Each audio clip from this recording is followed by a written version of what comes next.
The blade pressed against her throat was cold as winter ice. His voice, darker than midnight, whispered in her ear, "You have two choices, wife. Drink the poison and end this marriage permanently, or tell me the truth about why you tried to kill me tonight." Lady Catherine's heart hammered as she met the Duke's obsidian eyes in the mirror's reflection. The man she'd been forced to marry 6 months ago, the man all of England called the ruthless Duke of Blackthorn, had finally cornered her. And the terrible truth was, she hadn't tried to kill him. But someone had. Someone who knew all her secrets. What happens when a forced marriage becomes a deadly game? When hatred turns to something far more dangerous? And when the line between enemy and lover blurs beyond recognition? Let me take you back to a cold February morning in 1852, to the Grand Cathedral where Lady Catherine Ashford stood at the altar in a wedding dress that felt more like a funeral shroud. She was 21 years old, brilliant, defiant, and absolutely furious. Beside her stood Damien Blackwood, the 5th Duke of Blackthorn. 28 years old, devastatingly handsome, and possessed of a reputation so dark that mothers used his name to frighten disobedient children. They called him ruthless, merciless. A man who'd built his fortune through means polite society whispered about but never discussed openly. This is their story, a tale of a marriage that began with hatred so pure it burned, and transformed into a passion so consuming it nearly destroyed them both.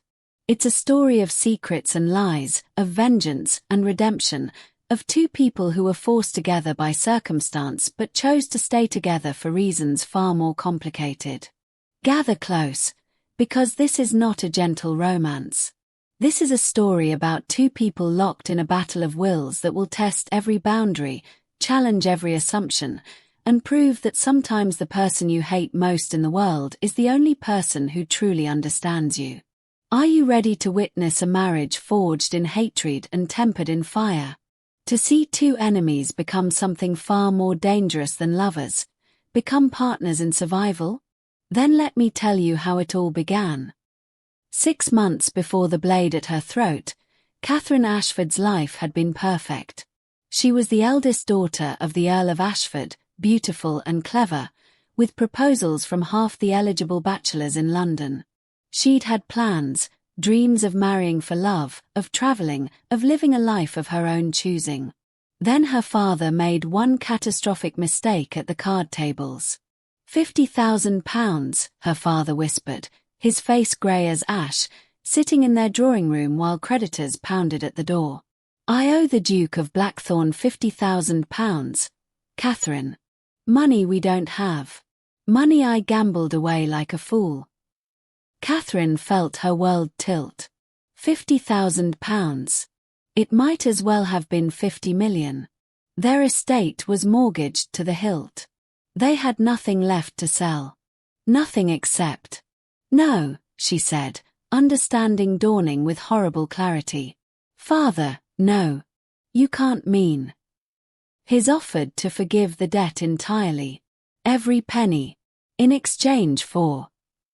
Her father couldn't meet her eyes. "In exchange for your hand in marriage." The Duke of Blackthorn. The man whose coal mines had killed hundreds of workers.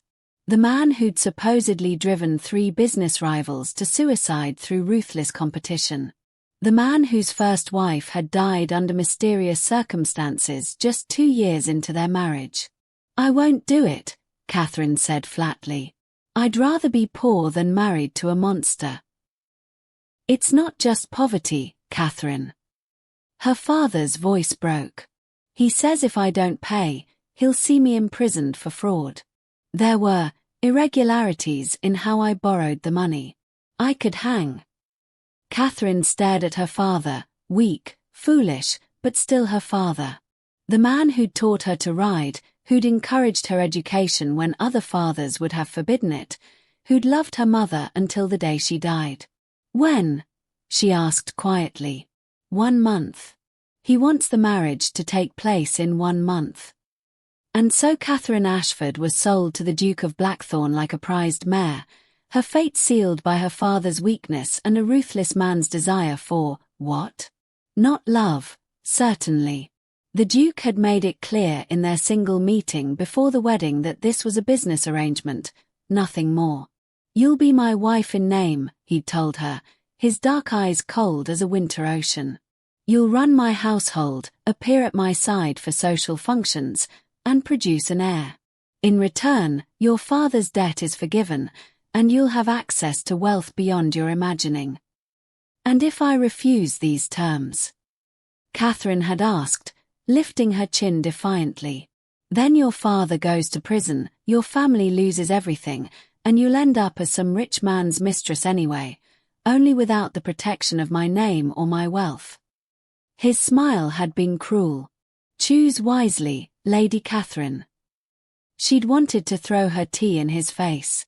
Instead, she'd agreed to his terms through gritted teeth, all while plotting how she might escape this nightmare. But escape had proven impossible. The Duke's reach was too long, his power too absolute. And now, standing at the altar in her white dress, she made a different kind of vow to herself. She would give him nothing. Not her affection, not her respect, and certainly not her heart. The Duke seemed perfectly content with this arrangement. After the ceremony, he'd taken her to Blackthorn Manor, a Gothic fortress of black stone perched on the Yorkshire moors, and shown her to her chambers. Your rooms, he'd said curtly. Mine are in the East Wing. We'll meet for dinner when I'm in residence. Otherwise, you're free to do as you please, so long as you don't embarrass me publicly. How magnanimous, Catherine had replied with poisonous sweetness. Tell me, Your Grace, is this how you treated your first wife? Is that why she's dead? The Duke's eyes had gone absolutely black. For a moment, Catherine thought he might strike her. Instead, he'd leaned close enough that she could smell sandalwood and something darker, and whispered, Careful, wife. You don't know anything about my first wife. And questions like that have a way of leading to answers you won't enjoy. Then he'd left her alone in her gilded cage. The first 3 months of their marriage were marked by a Cold War that would have impressed military strategists.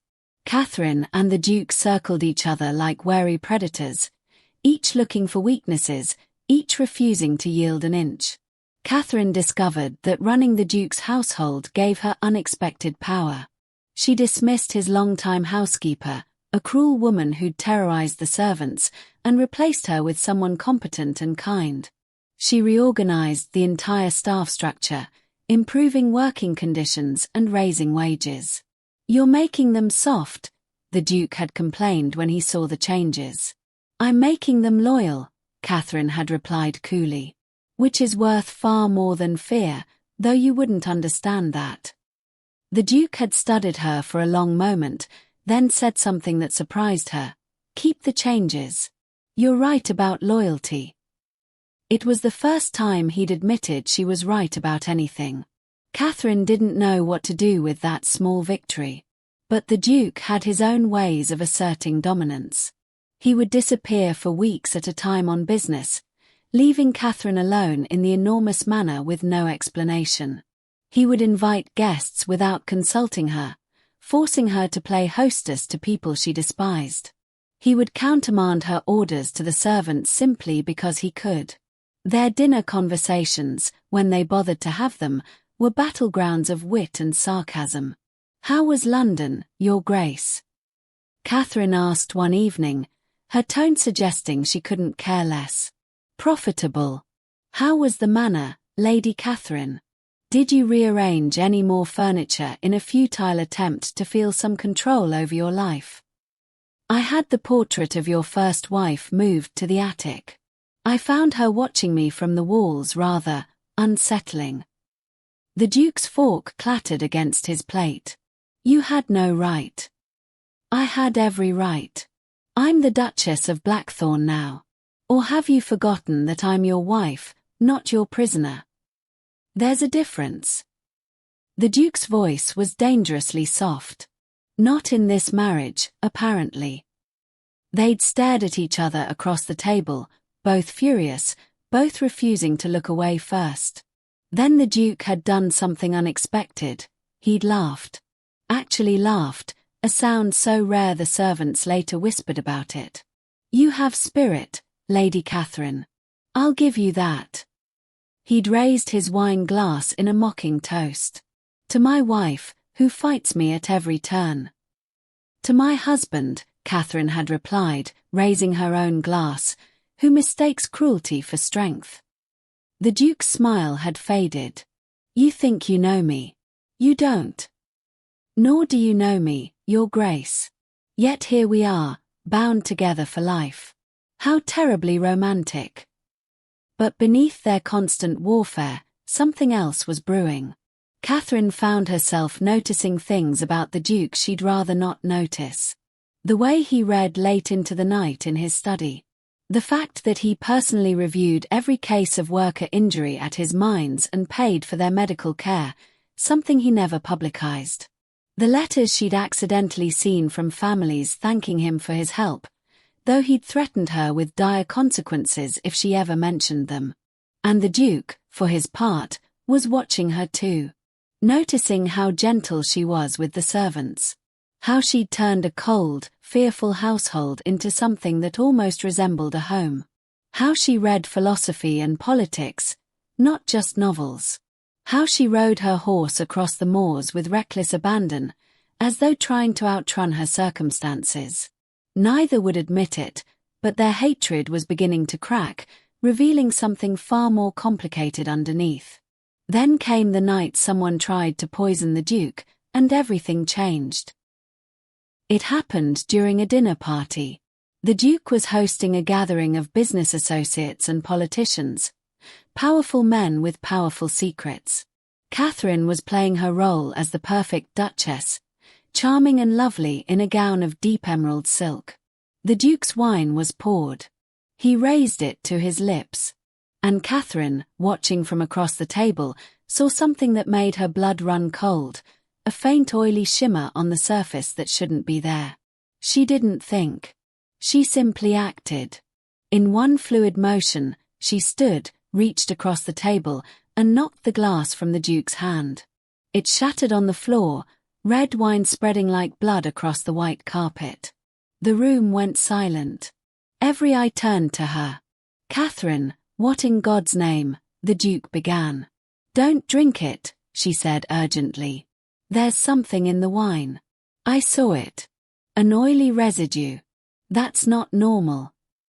The Duke's expression went from shock to cold calculation in an instant. "Everyone out. Now. Dinner is over." The guests protested, but one look at the Duke's face sent them scurrying. Within minutes, Catherine and the Duke were alone except for the servants. "Bring me the wine bottle," the Duke commanded. "And find me a rat from the cellar." They all knew what he intended. 20 minutes later, a rat lay dead after drinking the wine, its body seized by convulsions before it went still. Arsenic. Someone had tried to kill the Duke of Blackthorn. "Why did you stop me from drinking it?" the Duke asked Catherine, his voice strange. "You hate me. You've made that abundantly clear. Why save my life?" Catherine met his eyes, and for the first time, she answered him with complete honesty. "Because despite everything, you don't deserve to be murdered. And because—" She hesitated, then admitted, "because I'm not ready for you to die. Not yet." Something passed between them in that moment, a recognition that their relationship had become more complicated than simple hatred. The Duke took a step toward her, then stopped, visibly restraining himself. "Someone in this house tried to kill me," he said quietly. "Someone who had access to my private wine stores. Someone who knows my routines. I'm going to find out who. And I'm going to make them regret they ever drew breath." This was the Duke the world feared, cold, ruthless, absolutely merciless. Catherine should have been terrified. Instead, she felt a strange thrill. "I'll help you," she heard herself say. The Duke's eyebrows rose. "Why would you do that?" Because whoever tried to kill you is in my household. They're someone I see every day. They're a threat to me too. Catherine lifted her chin. And because I'd rather you were destroyed by me than by some coward who poisons wine. The Duke's lips quirked into something that might have been a smile. Is that a confession, Lady Catherine? Have you been planning my destruction? Daily, she replied honestly. But I prefer more direct methods than poison. Such as driving you mad with constant opposition. Making you regret this marriage so thoroughly you beg me for a divorce. It's working, the Duke admitted, and this time he definitely smiled. You're maddening. But you're also. He paused, searching for the word. Formidable. It was, Catherine realized, the first genuine compliment he'd ever given her. She didn't know whether to be pleased or alarmed. We have a poisoner to catch, she said briskly, changing the subject. Where do we start? And so began an unlikely partnership between two people who'd been enemies, united by a common threat and the dawning realization that perhaps they'd misjudged each other. The investigation into the poisoning revealed far more than either of them expected. The Duke showed Catherine parts of his life he'd kept hidden, his private ledgers showing anonymous charitable donations, letters from families he'd helped, evidence that his reputation as ruthless was partly performance. The world respects power, he explained, sitting across from her in his study late one night, papers spread between them. If I show weakness, if I show kindness, I become a target. So I let them think I'm a monster. It's safer. Safer for whom? Catherine asked. You're clearly miserable. Who says I'm miserable? The fact that you drink alone in your study most nights. The fact that you've never smiled, truly smiled, since I've known you. The fact that you married me for business when you could have married for, she stopped. For love. The Duke laughed bitterly. I married for love once. My first wife, Anna. I was 26 and stupid enough to believe that love mattered more than compatibility or common sense. Catherine felt her chest tighten. What happened to her? She died giving birth to a son who died with her. The Duke's voice was flat, emotionless, but Catherine could see the pain underneath. And before you ask, no, I didn't kill her. Though half of London believes I did. The truth is far simpler and far more painful. I failed to protect her. She was delicate, the doctors warned against pregnancy, but I was selfish. I wanted an heir. And that selfishness killed her. Catherine felt something shift inside her. This wasn't the monster she'd imagined. This was a man carrying a crushing burden of guilt, who'd built walls around himself because he couldn't survive another loss. I'm sorry, she said quietly. I've said cruel things about your first wife. I shouldn't have. You didn't know. No one knows. I let them believe the worst because the truth makes me look weak. He met her eyes. But you're not no one anymore, are you? You're my wife. My partner in catching a would-be murderer. I suppose that earns you some honesty. They worked through the night, going through lists of people with access to the wine cellar, people with motives to want the Duke dead. The list was disturbingly long: business rivals, families of workers killed in mining accidents, even some of his own servants. But as they worked, Catherine began to notice how close they sat. How the Duke would lean over to point something out and she could smell his cologne. How his hand would brush hers when they reached for the same document and neither would pull away as quickly as they should. The investigation was bringing them together, breaking down the walls they'd both built. And that was far more dangerous than any poisoner. We need to consider everyone, Catherine said, trying to focus on the task. Even people close to you. Even me. The Duke looked at her sharply. You. I have motive. You forced me into this marriage. Perhaps I decided that widowhood was preferable to being your wife. Did you poison my wine, Catherine? She met his gaze steadily. No. But can you be certain? Yes. His answer was immediate and absolute. You saved my life. You could have let me drink and said nothing. But you didn't. Why not, if you wanted me dead? I told you. You said you weren't ready for me to die. What does that mean? Catherine felt her cheeks heat. It means. I don't know what it means. This marriage was supposed to be simple. I was supposed to hate you. You were supposed to be the monster everyone says you are. But you're not. You're complicated. And I don't know how to feel about that. The Duke stood and moved around the desk to stand in front of her. Catherine's breath caught. He was so close she could see the flecks of silver in his dark eyes. I'm supposed to be indifferent to you, he said quietly. You're a debt paid, an arrangement, nothing more. But you're not. You're brilliant and brave and absolutely infuriating. And I find myself thinking about you when I should be thinking about business. About the way you look when you're reading. About how you laugh with the servants when you think I'm not listening.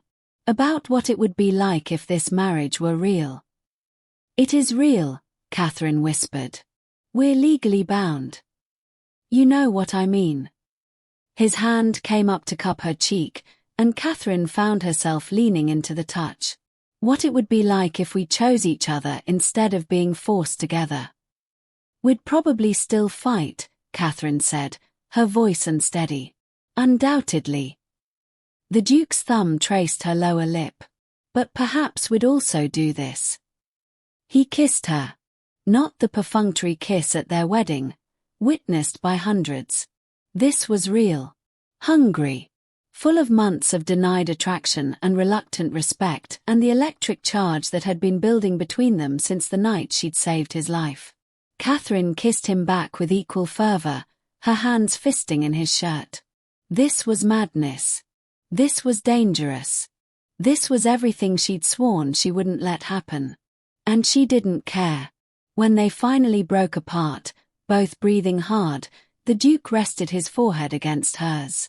This complicates things, he murmured. Tremendously. Catherine agreed. I still need to find who tried to kill me. I know. And you still hate me. Less than I did this morning. Catherine pulled back to look at him. But I'm not ready to forgive you for forcing this marriage. For taking away my choice. I know. And you shouldn't forgive me. I was ruthless and cruel, and I used your father's weakness to get what I wanted. The Duke's expression was serious. But I can't regret it entirely, because it brought you into my life.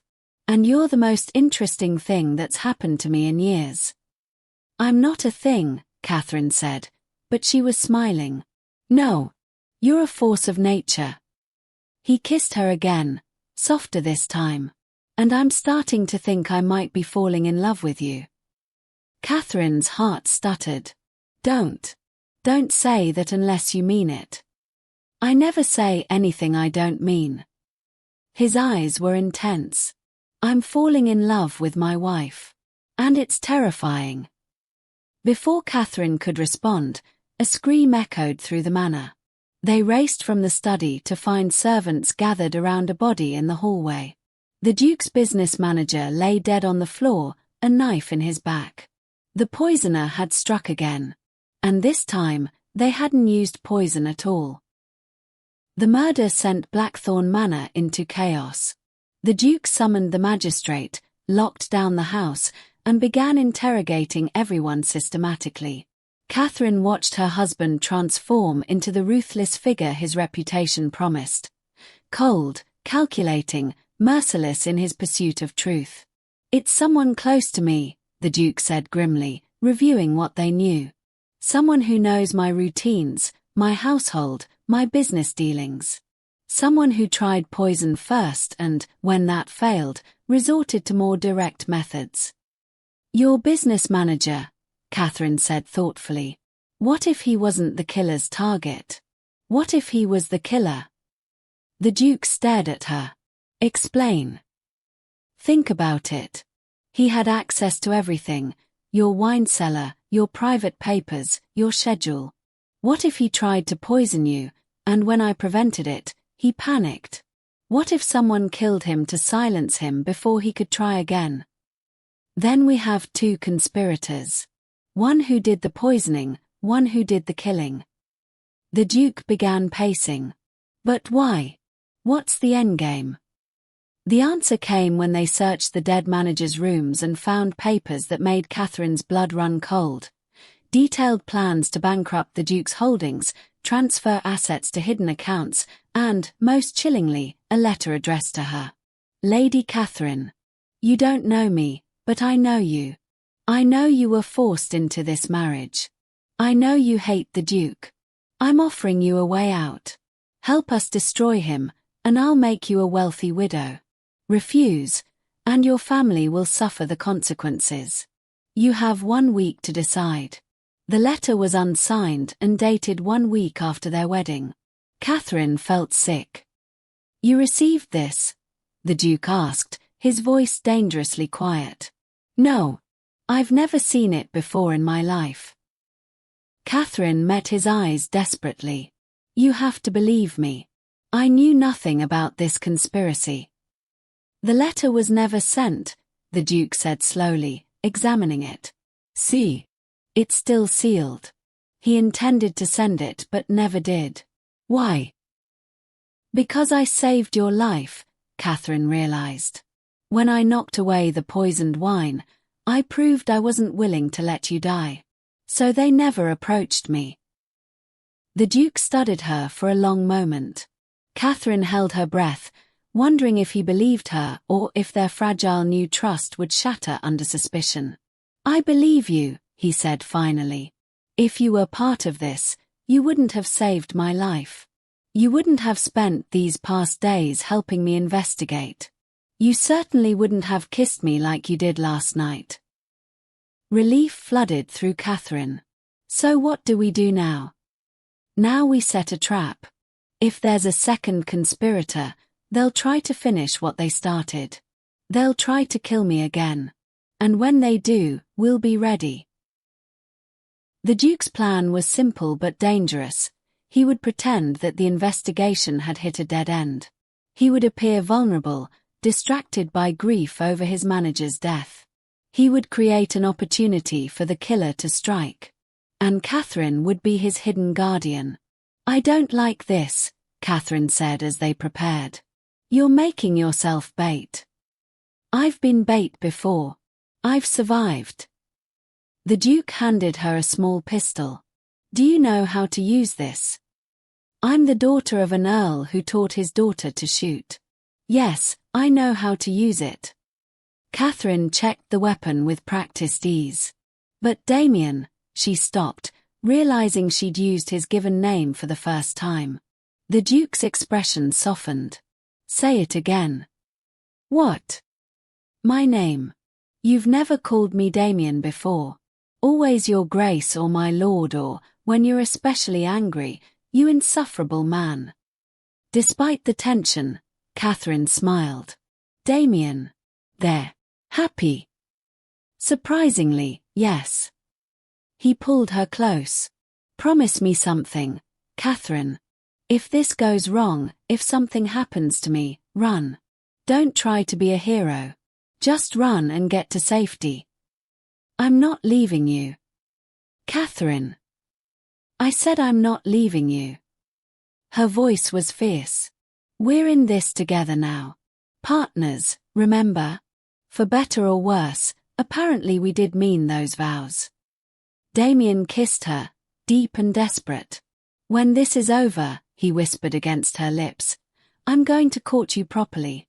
I'm going to woo you like I should have done from the beginning. I'm going to make you fall in love with me. Arrogant man. What makes you think I haven't already? His eyes widened. Have you? Ask me when you're not using yourself as bait for a murderer. Catherine pushed him gently toward the door. Go. Play your part. I'll be watching. The trap was set. The Duke made a show of drinking in his study, appearing vulnerable and alone. Catherine hid in the shadows behind a screen, pistol ready, heart pounding. They waited. And waited. Then, just after midnight, a figure slipped into the study. Not a servant or a stranger, but someone Catherine recognized with a shock of betrayal. Her father's lawyer, Mr. Pemberton, a man who'd been present at the arrangement of her marriage. "Your Grace," Pemberton said smoothly. "Working late." "Can't sleep," the Duke replied, playing his role perfectly. "Too much on my mind. Join me for a drink." "I'd be delighted." Catherine watched in horror as Pemberton poured 2 glasses of brandy and slipped something into one of them with practiced ease. He handed that glass to the Duke. "To your health, Your Grace." "To health," the Duke agreed, raising the glass to his lips. Catherine burst from her hiding place. "Don't drink it." Pemberton spun, his face twisting with fury when he saw her. You ruined everything. You were supposed to hate him. You were supposed to want him dead." "I did hate him," Catherine said, keeping the pistol trained on Pemberton. "But I'm not a murderer." "Why? Why do this?" "Because the Duke destroyed my family." Pemberton's composure cracked. 20 years ago, he drove my father's business into bankruptcy. My father killed himself. My mother died of grief. I've spent 2 decades planning my revenge, working my way into positions of trust, waiting for the perfect moment to destroy him as he destroyed us. "I was 12 years old 20 years ago," the Duke said quietly. "That was my father, not me. You're blaming the wrong man. You inherited his sins. His wealth. His empire built on the bones of men like my father." Pemberton pulled out a pistol of his own. "And now you'll die for them." Everything happened at once. Pemberton fired. Catherine threw herself in front of Damien. Pain exploded through her shoulder as the bullet struck. She heard Damien roar with rage, heard the crash of furniture as he tackled Pemberton, heard shouts as servants and magistrates, hidden as backup, rushed in to restrain the would-be killer. But all she could focus on was the pain and the blood in Damien's face above hers, his eyes wild with terror.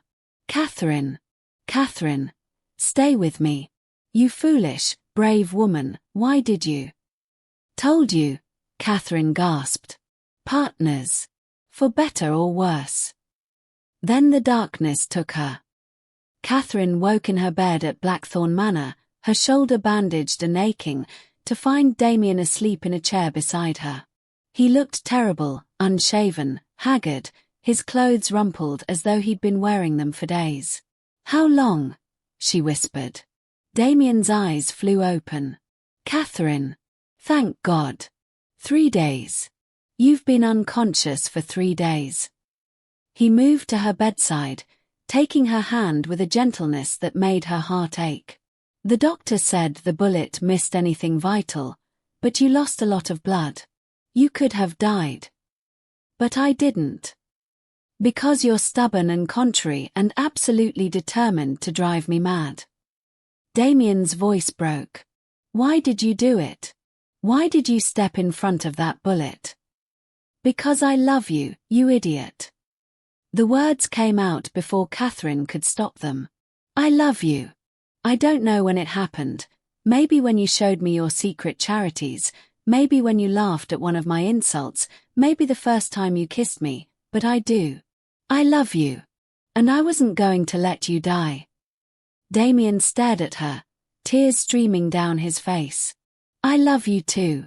God help me. I love you so much it terrifies me. I lost Anna. I couldn't bear to lose you too. You won't lose me. I'm much harder to kill than I look." Catherine tried to sit up and winced. "What happened to Pemberton?" "In custody. He'll hang for murder and attempted murder." Damien helped her adjust the pillows. He spent 20 years planning revenge against the wrong man. All that hatred for sins my father committed, not me. Your father sounds like he might have deserved his reputation. He did. He was ruthless in ways I've never been. I've spent my entire adult life trying to be different, trying to use my power to help instead of harm. But the world only sees the Blackthorn name and assumes I'm the same monster. Damien looked at her intently. You're one of the few people who bothered to look deeper. You didn't make it easy. No, I didn't. I was cruel to you, Catherine. I forced you into this marriage, used your father's debt as leverage, treated you as a possession rather than a person. I can't undo any of that. But if you'll let me, I'd like to spend the rest of my life making it up to you. Catherine felt tears prick her eyes. What are you saying? Damien knelt beside the bed, still holding her hand. I'm saying that 6 months ago, I married you for all the wrong reasons. Let me marry you again for the right ones. Let me court you properly. Let me prove that I can be the husband you deserve instead of the monster you were forced to accept. We're already married, Damien. We can't have another wedding. Then let's renew our vows. In 6 months, on our anniversary, let's stand before God and our friends and choose each other freely. Not because of debt or obligation, but because we want to. His eyes were earnest. What do you say, Lady Catherine? Will you give me a chance to win your heart properly? Catherine pretended to consider. That depends. Will you stop being so ruthlessly stubborn? Probably not. It's part of my charm. Will you consult me before making major decisions instead of just commanding everyone around you? I'll try. Old habits are hard to break. Will you kiss me right now, because I've been awake for 5 minutes and you haven't done it yet? Damien laughed, a real, genuine laugh, and leaned in to kiss her tenderly. I can definitely do that. When they broke apart, Catherine smiled up at him. Then yes. Let's renew our vows. Let's choose each other freely. But Damien. Yes. I don't need 6 months to decide. I already know what my answer will be. Tell me anyway. I love you. I choose you. And if you ever force me into anything again, I'll shoot you myself. Damien grinned. I'd expect nothing less from the Duchess of Blackthorn. 6 months later, Catherine stood once again at the altar, this time wearing a dress she'd chosen herself. Damien waited for her at the end of the aisle, looking at her as though she were the most precious thing in the world. They renewed their vows before a small gathering of friends and servants who'd become like family. This time, when Catherine said I do, she meant it with her whole heart. And when Damien kissed her, it wasn't perfunctory or cold, it was full of love and promise and the passion they'd discovered in each other. The 6 months between Catherine's injury and this day had transformed them both. Damien had proven true to his word, courting her with a gentleness and romance that made her fall deeper in love with him every day. He'd brought her flowers, written her poetry, terrible poetry, but she'd loved it anyway, taken her on picnics, and talked with her for hours about everything and nothing. He'd also made changes to his business, improving worker safety, increasing wages, involving Catherine in major decisions. The ruthless Duke of Blackthorn was learning to be ruthlessly kind instead. Catherine, for her part, had discovered that being the Duchess of Blackthorn gave her power to do good. She'd started a school for workers' children. She'd funded medical care for mining families. She'd become a voice for the voiceless, using her husband's wealth and influence to create real change. Together, they were formidable. As they danced at their reception, a joyful affair rather than the cold, formal dinner of their first wedding, Damien pulled Catherine close. Happy, he murmured in her ear. Deliriously. Though I reserve the right to fight with you occasionally, just to keep things interesting. I'd be disappointed if you didn't. Damien kissed her temple. You know what the servants are saying. They're calling this the marriage of the century. The tale of how the ruthless Duke was tamed by love. You're not tamed, Catherine corrected. You're just properly directed. There's a difference. Is that what you call it? I call it partnership. I call it love. I call it choosing each other every day, even when it's hard. Catherine looked up at him. I call it the best decision I never made but somehow ended up making anyway. Damien's expression grew serious. I'm sorry it started the way it did. I'm sorry I forced you. Catherine put a finger to his lips. Stop. Yes, you forced me into marriage. Yes, I hated you for it. But everything that's happened since, that was our choice. We chose to trust each other. We chose to work together. We chose to fall in love. And I wouldn't change any of it, because it brought us here. I love you, Catherine Blackwood, Duchess of Blackthorn, the most stubborn, brilliant, infuriating woman I've ever known. I love you too, Damien Blackwood, Duke of Blackthorn, the ruthless man with a secretly soft heart. They kissed as the guests cheered, and Catherine thought about the journey they'd taken, from hatred to partnership to passion to love. It hadn't been easy. It hadn't been simple. But it had been real. And that made it perfect. Catherine stood in the nursery, watching Damien hold their daughter with a gentleness that still took her breath away. Little Anna, named for his first wife, a gesture of healing and honor, was 6 months old and had her father wrapped around her tiny finger. She's going to be as stubborn as her mother, Damien said, grinning as Anna grabbed his finger with surprising strength. And as ruthless as her father when she wants something, Catherine replied, moving to stand beside them. Heaven help us. Heaven help anyone who crosses her. Damien looked at Catherine with such love it made her chest tight. We're going to have our hands full. We already do.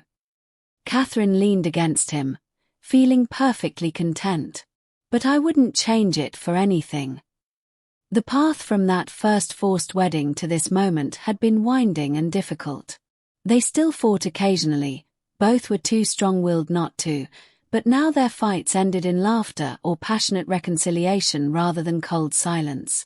Damien had continued to soften, allowing more people to see the man beneath the ruthless reputation. Catherine had grown into her role as Duchess, becoming a force for social change that rivaled her husband's business acumen. Together, they'd built something neither could have achieved alone, a partnership based on mutual respect, trust, and a love that had survived poison, betrayal, and bullets. Do you ever think about how it started? Damien asked quietly. How much you hated me? Sometimes. Usually when you're being particularly stubborn. Catherine smiled up at him. But then I remember that hatred was just fear in disguise. I was afraid of losing myself in this marriage, afraid of being powerless, afraid of you. And now I know that loving you doesn't mean losing myself. It means finding the best parts of myself reflected in you. She kissed him softly. Now I know that power shared is better than power hoarded.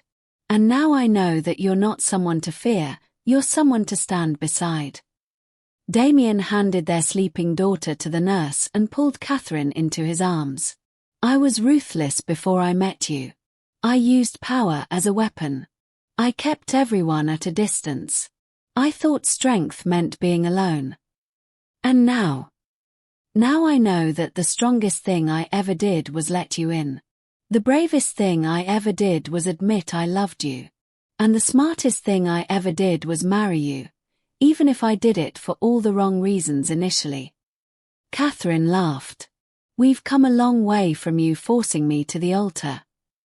We have. And Catherine. Damien's expression grew serious. If I could go back and change how we started, make it a proper courtship instead of a forced marriage, I don't know if I would. No. Because the struggle, the fight, The journey from hatred to love, that's what made us strong. That's what proved we could survive anything together. If it had been easy, would we have fought for it as hard?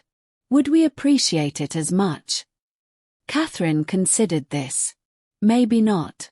Maybe we needed the fire to forge something that couldn't be broken. Exactly. Damien kissed her, deep and passionate. We were tempered in hatred and emerged as love. And that kind of love is unbreakable. Promise me something, Damien. Anything. Promise me you'll never stop fighting with me. Never stop challenging me. Never let our marriage become comfortable and complacent. Damien grinned. That's the easiest promise I've ever made. You're far too interesting to ever be comfortable with. Good. Catherine pulled him toward their bedroom. Because I have some very uncomfortable things in mind for you right now. Is that so, Duchess? It is, Your Grace. And if you're very lucky, I might even let you win this particular battle. I've learned that with you, Catherine, winning and losing don't matter. What matters is fighting side by side. You've become quite the romantic. You've made me one. Damien scooped her up in his arms, making her laugh. Now, shall we continue this discussion somewhere more private? I thought you'd never ask. As Damien carried her to their chambers, Catherine reflected on the impossible journey they'd taken. She'd been sold into marriage to a man she'd feared and hated. He'd been a ruthless duke who'd thought he was incapable of love. But they'd found each other in the darkness. They'd built trust from ashes. They'd transformed hatred into the kind of passionate, all-consuming love that poets wrote about. And if someone had told her on her first wedding day that she'd end up deliriously happy with the ruthless Duke of Blackthorn, she would have called them mad.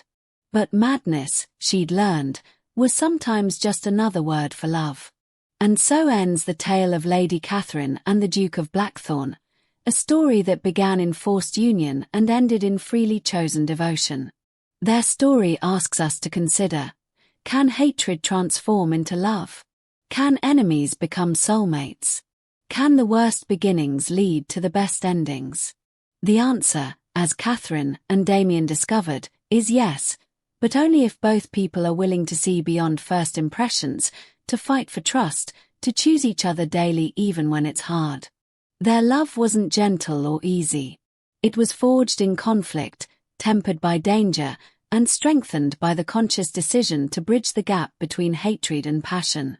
They didn't fall into love, they fought their way into it, battling their own prejudices and fears every step of the way. What makes their story powerful isn't that they ended up together. It's that they transformed themselves to be worthy of each other. Damien learned to soften his ruthless edges without losing his strength. Catherine learned to wield power without losing her compassion. Together, they became more than they could have been apart. In a world that often tells us that first impressions are everything, that enemies must stay enemies, that forced relationships can never become real love, Catherine and Damien proved otherwise. They showed that transformation is possible when two people commit to seeing each other clearly, understanding each other deeply, and choosing each other consciously. Their story reminds us that sometimes the person who challenges us most is the person we need most. That friction can create fire, and fire can forge unbreakable bonds. That the greatest loves often start in the least likely places. So the next time you meet someone you think you could never love, remember the ruthless Duke and his reluctant Duchess. Remember that hatred and love are separated by a surprisingly thin line. Remember that transformation is possible.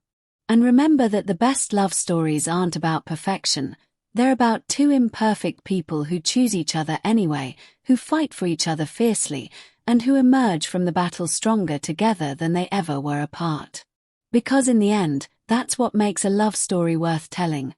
Not the happy beginning, but the hard one, well earned, absolutely worth it happy ending. The end.